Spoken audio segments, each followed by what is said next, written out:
Como é o cheiro de um lugar onde 50 mil pessoas vão assistir homens morrerem? Não é o que você imagina. Não é o cheiro de sangue. Ainda não. Não a essa hora. É algo mais ordinário. Suor velho nas paredes de pedra. Urina de leão, amoniacal, tão forte que arde na garganta. Óleo de lamparina queimando desde antes do amanhecer. Um fio de fumaça preta que sobe dos corredores e se mistura com o cheiro das ervas. Sálvia, alecrim, que os escravos queimam para disfarçar o fedor. Não funciona. Nunca funcionou. E embaixo de tudo, algo mais velho, mais fundo. O cheiro da própria areia, que é grossa, misturada com serragem de madeira e com algo que serragem nenhuma encobre. O resíduo de centenas de tardes como esta, acumulado nos poros da pedra. É o ano de 128 da era cristã. Talvez 129. Os registros divergem.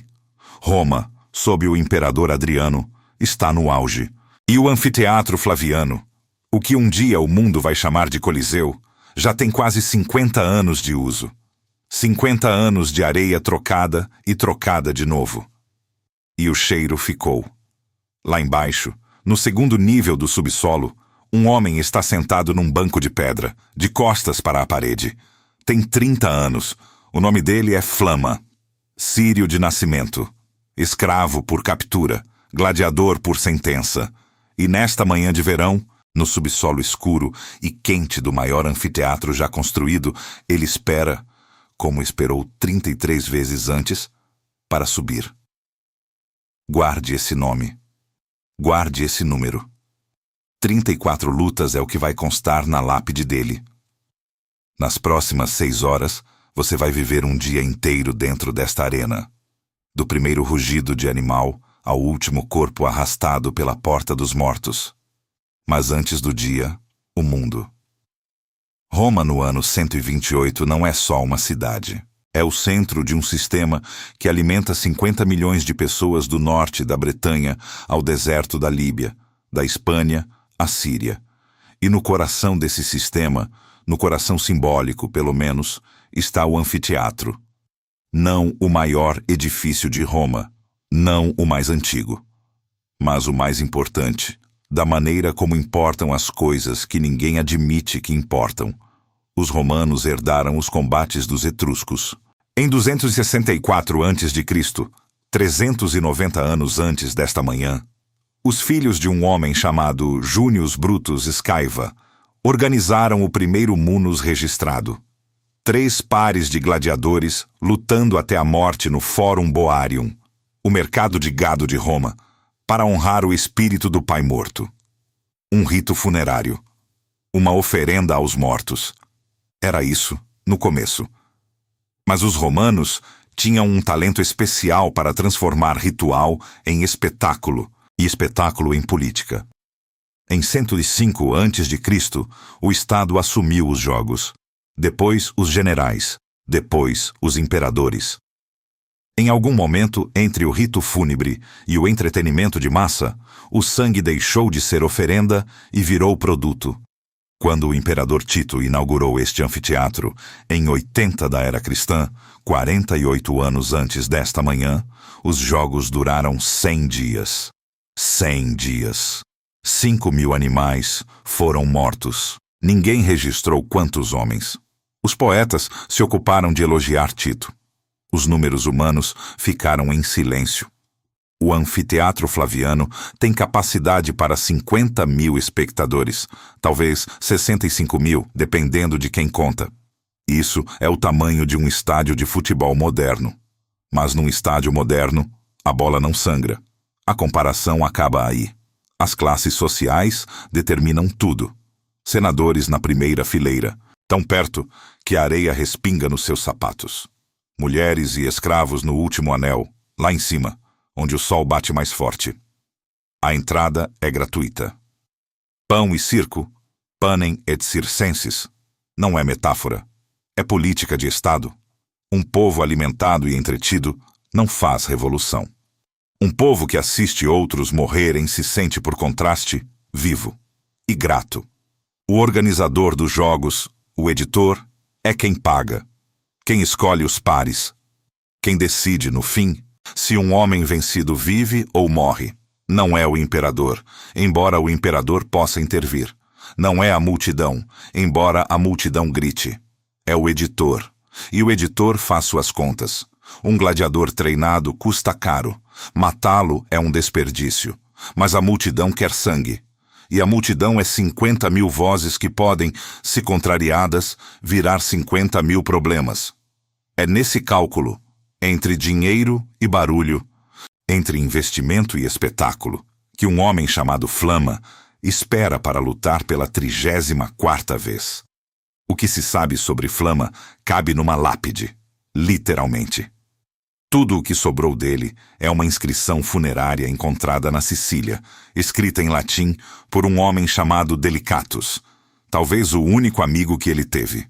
Diz o seguinte: Flama, secutor, viveu 30 anos, lutou 34 vezes, venceu 21, empatou 9, foi derrotado 4, sírio de origem. E há um detalhe que a lápide não diz com todas as letras, mas que os registros confirmam. Flama recebeu a Rudis, a espada de madeira que significava liberdade, o fim da vida de gladiador, o direito de sair, 4 vezes. 4 vezes recusou. Não se sabe por quê. Os registros sobre essa pergunta ficam em silêncio. Ele lutava como secutor, o perseguidor. Capacete liso de metal, com apenas 2 furos para os olhos, escudo retangular pesando entre 7 e 9 quilos, espada curta, o gládio, pesando cerca de 700 gramas, equilibrada para estocadas rápidas. O secutor era desenhado para lutar contra o Retiarius, o homem da rede e do tridente. Era um combate de contrários, velocidade contra proteção, distância contra proximidade, leveza contra peso. Nesta manhã, o adversário de Flama é um Retiarius. Jovem, primeiro combate. O nome não chegou até nós, e isso por si só diz alguma coisa. Na lápide de Flama há um registro. Na história desse rapaz, nada. A maioria dos gladiadores não deixou nome nenhum. O que se sabe é que ele veio do Ludus Magnus, a maior escola de gladiadores de Roma, tão perto do anfiteatro que um túnel subterrâneo conecta os dois. No Ludus Magnus, ele treinou com espadas de madeira, não metal. Desde a revolta de Espartaco, 70 anos antes de Cristo, nenhum lanista, o dono da escola, era tolo o bastante para dar armas de verdade a homens confinados. O metal só vinha no dia da luta. E o dia é hoje. Primeira hora. O sol ainda não passou por cima das arquibancadas, mas o anfiteatro já está acordado. Lá fora, nas 80 arcadas de entrada, a multidão começa a se acomodar. Cada espectador tem um lugar marcado, numa téssera, uma ficha de osso ou marfim, e sobe pelas escadas internas até o anel que corresponde à sua classe. Os senadores se sentam em cadeiras com almofadas. Os plebeus se espremem em bancos de pedra. Acima de todos, o velarium, uma cobertura de lona esticada por cordas que marinheiros da frota de Miseno operam como se fosse a vela de um navio, projeta sombra sobre parte da plateia, mas não sobre toda. No verão romano, nos assentos mais altos, o calor é brutal. Lá embaixo, no Hipogreum, o dia começou horas antes. Os animais foram transferidos do vivarium da colina Célia durante a noite. Leões do norte da África, ursos da Caledônia, um leopardo que chegou do Egito semanas atrás. Estão em jaulas de ferro no 2º nível, enlouquecidos pela escuridão, pelo cheiro dos outros predadores, pelo barulho das engrenagens de madeira que os escravos já começaram a operar. 32 alçapões no chão da arena. 32 pontos de onde um animal pode surgir, sem aviso, diante de 50.000 pessoas. Quanto barulho faz um leão confinado num corredor de pedra? Mais do que se imagina. O rugido rebate nas paredes e volta dobrado. Mistura-se com o ranger dos cabrestantes. cilindros de madeira grossos como troncos, girados por escravos que nunca verão a luz do sol durante os jogos. O hipogéum é escuro, lamparinas de óleo, calor úmido. E o cheiro, sempre o cheiro. Segunda hora. A pompa, o desfile de abertura, já aconteceu lá em cima. Trombetas, músicos, acrobatas, o editor nos seus melhores trajes, os gladiadores marchando em fila pela areia, armas erguidas. Flama não está entre eles. Flama é o evento principal. Flama espera. O programa do dia segue uma ordem que não muda. Manhã. Venátio. A caça. Animais contra animais. Animais contra bestiári. Caçadores profissionais. Um elefante contra um touro, 2 leões contra um urso, uma girafa que não luta, apenas caminha pela arena, enquanto a multidão observa, fascinada, porque a maioria dos romanos nunca viu uma girafa e não vai ver outra. E depois, os bestiári entram com lanças e redes, e os animais que não morreram sozinhos morrem agora. Hora terceira. O meio-dia romano é reservado para o que os romanos chamam de ludi meridiani, os jogos do meio-dia. É a parte que os senadores costumam evitar. Noxi, condenados à morte, são trazidos para a arena. Alguns lutam entre si. Outros são amarrados a postes e expostos a animais famintos. Outros participam de encenações mitológicas, charadas fatais, em que representam o papel de personagens que morrem no mito. A morte é real. O roteiro é ficção. Os condenados não. Sêneca, o filósofo, escreveu sobre essa hora. Escreveu com nojo. É o único momento do dia em que um romano instruído admite desconforto. O resto, os animais, os gladiadores, Sêneca considera entretenimento. Os condenados não. Talvez porque os condenados não lutam com técnica. Não há arte. Só morte. E morte sem arte, para um romano, é vulgar. Enquanto isso acontece na areia, Flama está sentado no corredor do hipogéum. Já fez isso 33 vezes. Sabe o som de cada fase do dia. Sabe, pelo barulho da multidão, quando os animais estão morrendo, quando os condenados estão morrendo, quando está chegando a vez dele. Em algum outro corredor, talvez separado por uma parede, talvez por 2 andares, o retiárius jovem está sentado também. Ou de pé, ou andando.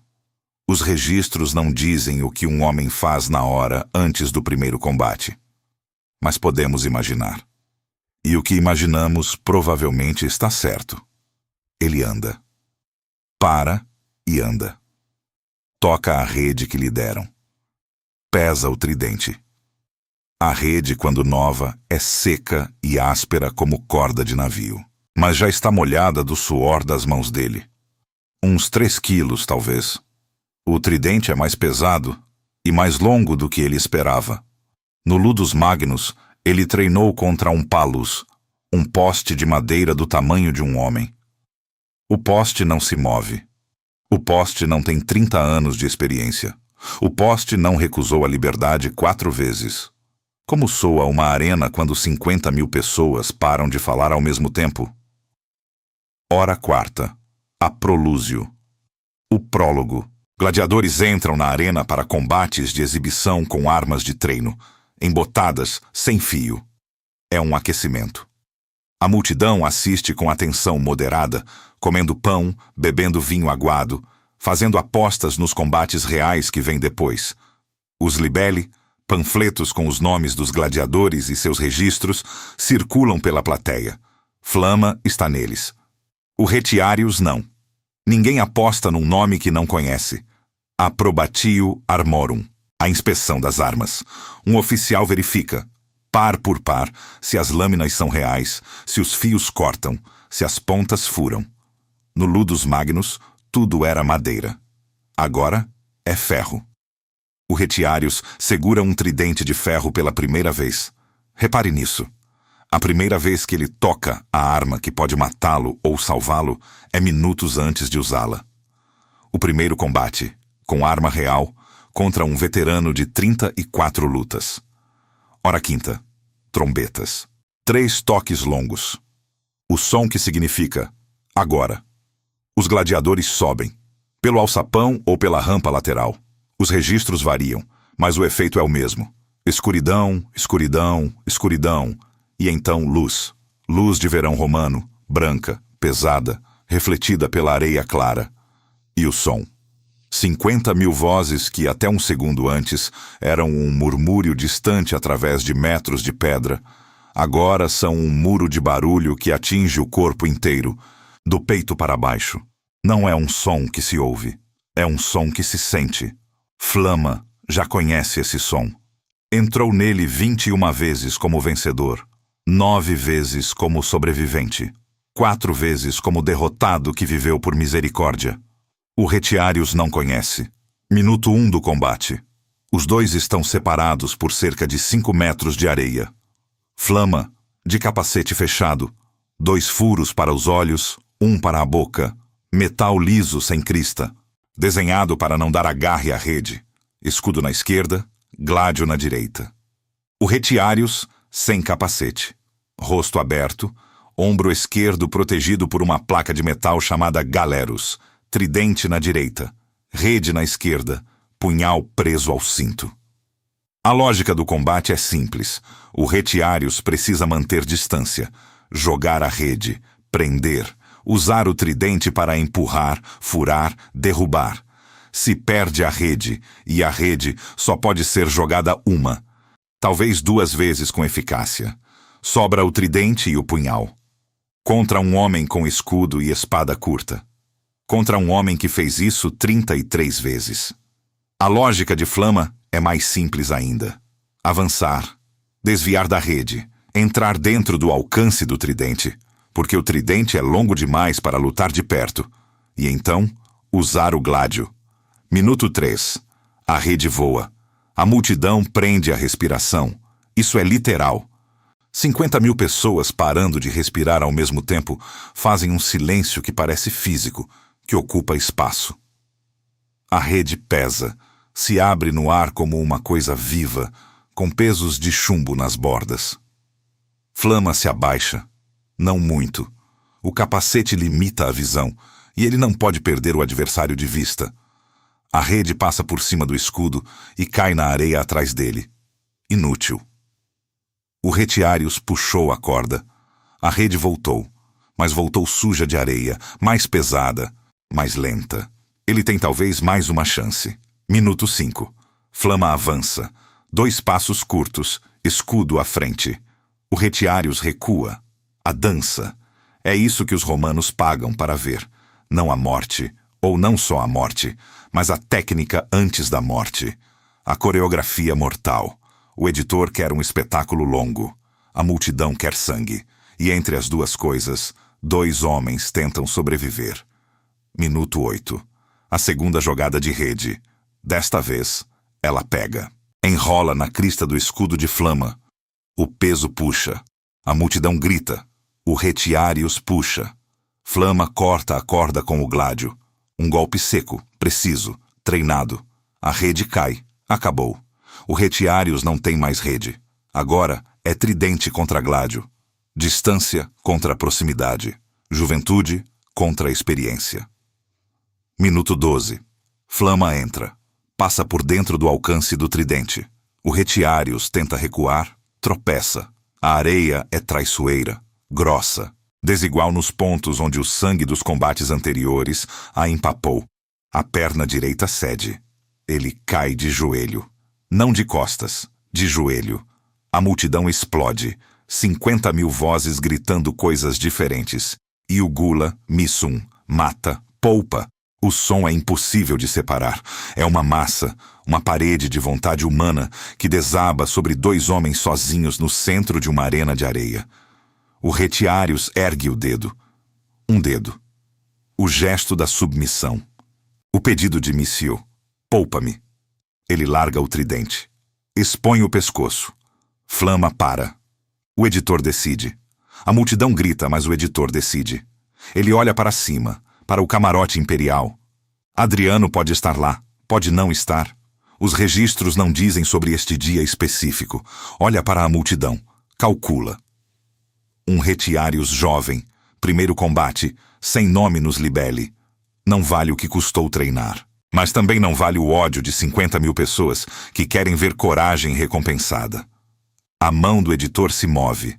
Mício. Vida. O retiários vive.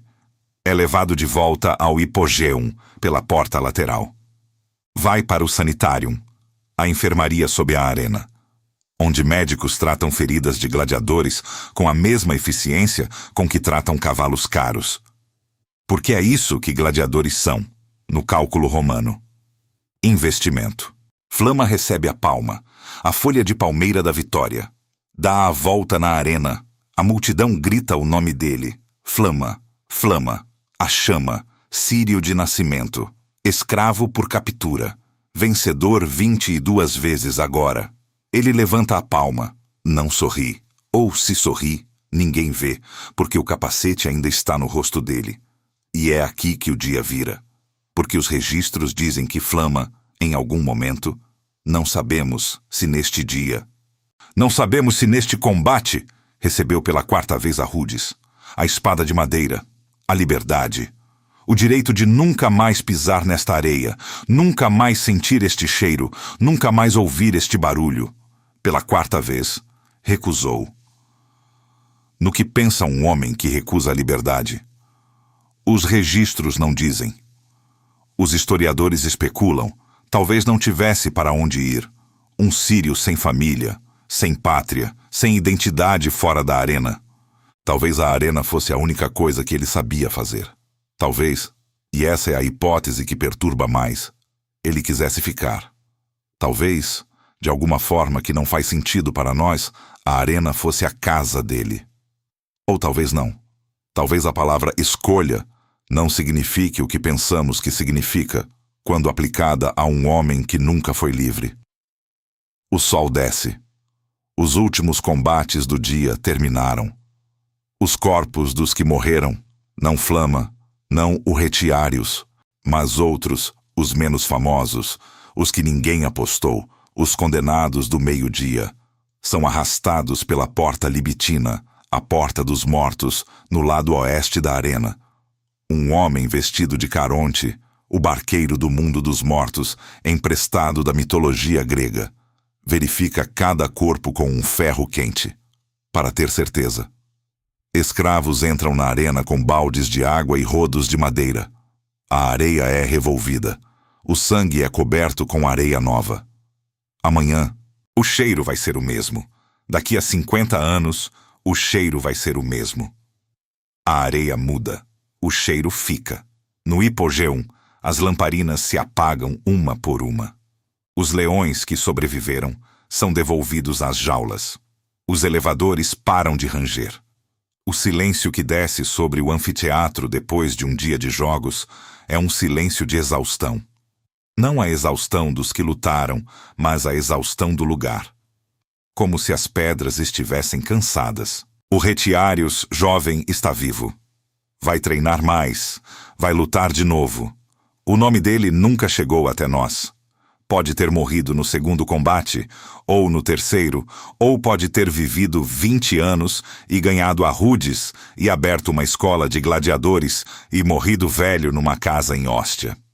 Não sabemos. Os registros sobre ele ficam em silêncio. Flama voltou para o Ludus Magnus pelo mesmo túnel por onde veio. Jantou a cena libera. A refeição pública que os gladiadores recebem na véspera e no dia dos jogos, aberta ao público como uma última exibição, uma espécie de jantar de gala da morte. Comeu pão, carne, frutas, vinho. Sentou-se ao lado de Delicatus, o homem cujo nome aparece na lápide dele como o responsável pela inscrição. Não sabemos quem era Delicatus. Um amigo, um companheiro de escola. Talvez a única pessoa que se importou o bastante para pagar uma pedra. Flama morreu aos 30 anos. Não sabemos em qual combate. Não sabemos se foi rápido. Sabemos que a lápide foi encontrada na Sicília, longe de Roma. Talvez ele tenha sido transferido. Talvez a escola tenha mudado. Talvez Delicatus tenha levado o corpo. Sabemos o que está escrito. Flama, secutor, viveu 30 anos. Lutou 34 vezes. Venceu 21. Empatou 9. Foi derrotado 4. Sírio. E abaixo, numa linha que os historiadores leem com cuidado, recebeu a Rhodes 4 vezes. Nenhuma outra informação, nenhuma explicação. Só o número. 4. A lápide ainda existe. Você pode vê-la. Está num museu na Sicília, atrás de um vidro, com uma etiqueta que diz o que ela é. Turistas passam. Alguns param. A maioria não sabe o que Rhodes significa. Não sabem que aquele número, 4, é a coisa mais estranha de toda a história dos gladiadores romanos. 4 vezes um homem podia ter ido embora. 4 vezes não foi. O Coliseu ainda está de pé. Perdeu 2/3 da fachada externa para terremotos, saques e séculos de uso como pedreira. Mas a estrutura resiste. O hipogéum, o subsolo onde Flama esperou, onde leões rugiram, onde escravos giraram cabrestantes na escuridão, foi escavado nos anos 1930, depois de séculos soterrado. Hoje, 2.000 visitantes por dia descem até lá.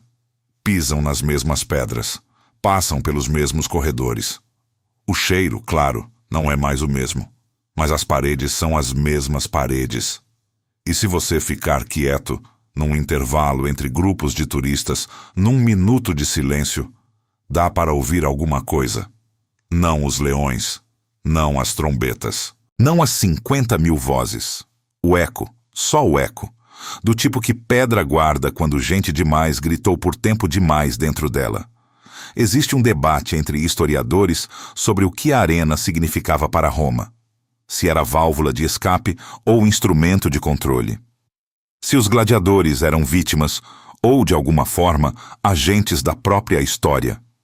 Se Flama era um homem preso que não conseguia sair, ou um homem livre que escolheu ficar. A resposta honesta é: não sabemos. Os registros não dizem. E talvez a pergunta esteja errada. Talvez a pergunta certa não seja por que ele ficou.